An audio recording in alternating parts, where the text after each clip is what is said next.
Ferrari just released the Purosangue SUV. It's their new super sporty, gasoline-powered SUV for premium cashed-up buyers.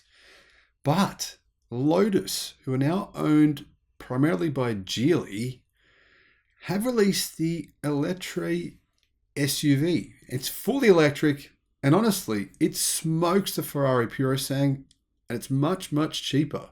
I've got to say, I really like it. Hello, my friends. Welcome to the channel. I'm the Electric Viking. Great to see you. Welcome to all the new subscribers. Welcome back for everyone else. Thank you for tuning in. Thank you for subscribing to the channel because it does help the algorithms. Helps us to get more of our videos out there to more of those rednecks who think EVs are the devil. And, you know, we can mock them and laugh at them. Or we can try and help them to understand. Help them to understand that electric cars and renewable energy are the future of the world, and there's no point fighting it. Just join us. Join us. Join the revolution. This new Lotus electric car, even though many of you probably think it's excessive and ridiculous and overly opulent and all those sorts of things, and making some weird exaggeratory claims, which it is. We'll get to those exaggeratory claims in just a moment. But it's still very good because this is the kind of vehicle that will replace vehicles like the Ferrari Purosangue or the Lamborghini Urus. I mean, guys, I'll get this, right? They'll take this car. You know what CarWow is going to do? You know how many subscribers those guys have? What, 800,000 or something ridiculous? What, like 8 million or something ridiculous? A very good number of people that watch that channel, they're rednecks. You read the comments. They're like 12-year-olds arguing about how the next latest BMW gasoline-powered gasmobile is going to do 0 to 62 miles per hour in, well, it'll do it on a drag strip in 3 seconds if you spend $67,000 changing the turbocharger to a new blah, blah, blah, blah, all this nonsense, which will destroy the warranty. And it's just like the comments on there are just, wow, blow your mind with how stupid some people are.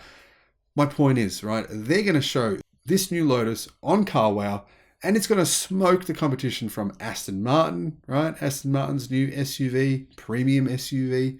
It's going to smoke the Ferrari Purosangue. It's going to smoke the Lamborghini Urus. It's going to be quicker than all of them. It's going to be more premium than all of them.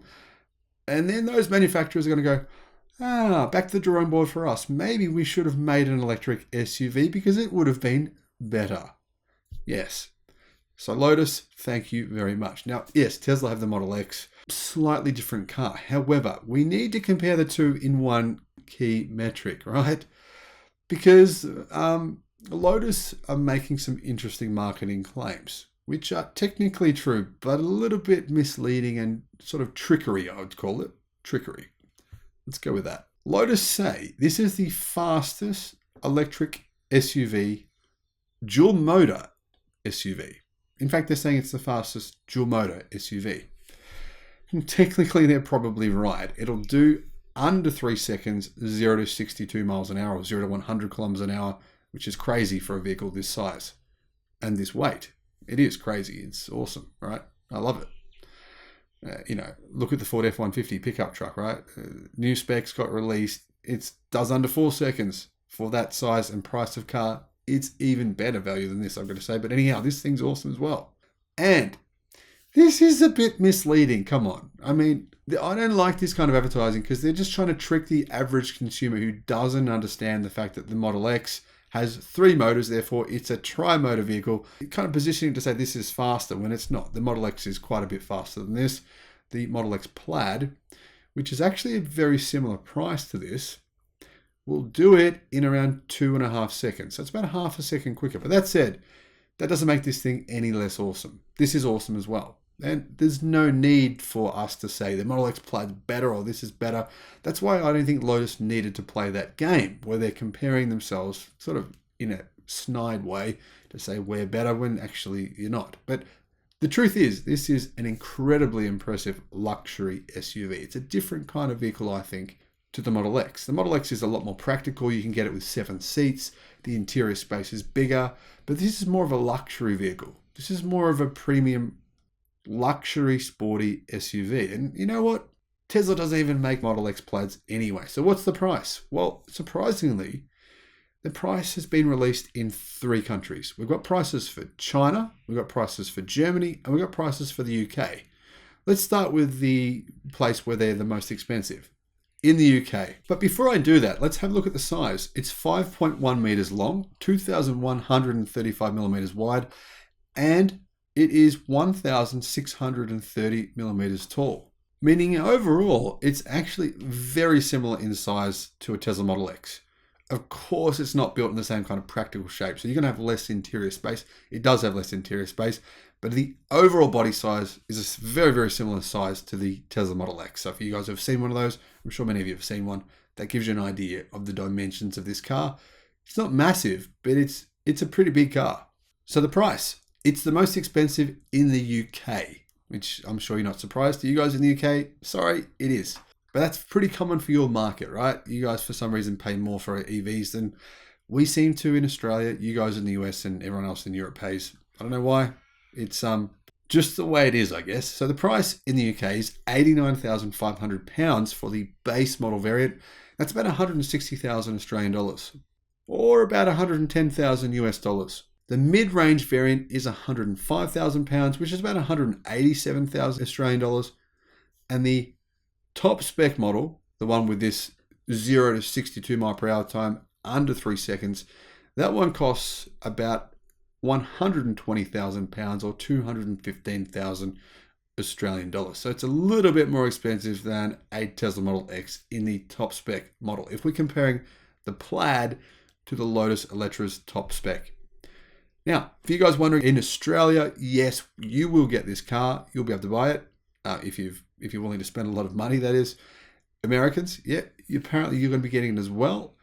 Canada, I'm not sure on your market. They haven't released any information here yet, but we do have prices on Germany and China. Price in China, surprisingly, starts at around 115,000 US dollars, which is 828,000 RMB. And of course, the prices go up from there if you want to get the faster versions.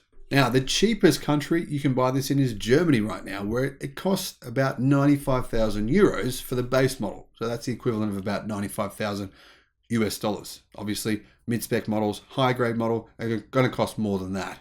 So according to Lotus, thousands of customers around the world, we don't know how many thousands, could be 2,000, could be 20,000. I'm going to guess it's more like a couple of thousand, have placed deposits to secure one of these vehicles. Sales and deliveries will begin in 8 key European markets, followed by other countries in the region. And Lotus says that the arrival of the Eletre in North America, Middle East, and Asia Pacific will begin in 2024, with pricing for those markets to be released closer to that date. However, you can buy one right now in China. So you guys in China, if you're after one of these, you're in luck. It comes with 918 horsepower and 600 kilometers of range. And in China right now, you can get two spec variants, the S Plus and the R Plus. So what exactly are those? How big is the battery pack? Well, let's have a quick look. The base model and the mid-spec model both come with the same power and torque. 603 horsepower, which is 450 kilowatt. They come with one motor at the front, one motor at the back, 710 newton meters of torque. And they can both do 160 miles per hour at top speed, which is 258 kilometers per hour. 0 to 62 mile per hour times for those two models, 0 to 100, is 4.5 seconds. The battery pack for all three models, including the cheapest variant, the mid-spec, and the high-spec variant, are 112 kilowatt hours. The range is 373 miles for the base model and the mid-spec. That's 600 kilometers.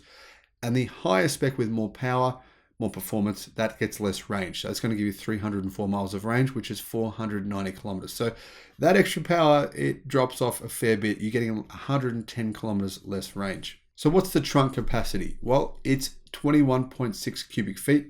For you guys in Australia and in other countries where we use the metric numbers, it's 611 liters of boot space. Now that's the 4-seat variant, which is kind of like the ultra luxe variant. If you want the 5-seat variant, you actually get more space. You get 24.3 cubic feet or 688 liters. 688 liter boot space, that's a pretty big boot. That's bigger than the boot in, say, a BMW X5. So it's got a pretty good boot size. If you want to fit stuff in there, if you even wanted to put maybe like a smaller surfboard in there, you could probably fit one of those in. Not to say I can see this thing being used as a surfmobile by many people, but you never know. So for those of you wondering what is going on here, Lotus, I thought they were from the UK. Well, they kind of are. Lotus was originally founded by two British guys in the late 1940s, and they've been majority owned by Chinese multinational conglomerate Geely since 2017. They needed funds, and Geely was like, yep, we'll give you the funds, but we want most of the company. Early last year, Geely announced a development plan with Alpine Renault's sports car offshoot as part of a joint venture with the Renault-Nissan-Mitsubishi Alliance to develop EVs and the platforms they'll go on. Now, this strategy furthered Lotus's previous developments of its first all-electric hypercar, the Evija, which is a fully carbon vehicle which is incredibly quick and has an insane amount of horsepower. In fact, it's claimed to have around 1,800 horsepower. Production of this vehicle, it's being made at Lotus's new 1.2 billion factory, which is up and running right now in China. And apparently it has been worked on by some of Lotus's engineers who have worked on their cars when it was fully British owned, making sports cars. So they're saying it's going to be a pretty sporty electric vehicle. Now, in addition to being Lotus's first electric SUV, in fact, their first SUV period, the Eletre also houses the debut of the automaker's new operating system. It's called Lotus Hyper Operating System. It comes with a next generation digital head unit from ECARX or ECARX. And as you can see in that really sexy, beautiful looking interior, it has an ultra slim floating 1 billion color OLED touchscreen. Also, Lotus said it's going to come with over-the-air updates. Of course, you never know what those are going to be and how many of those you're going to get, but at least it can do that.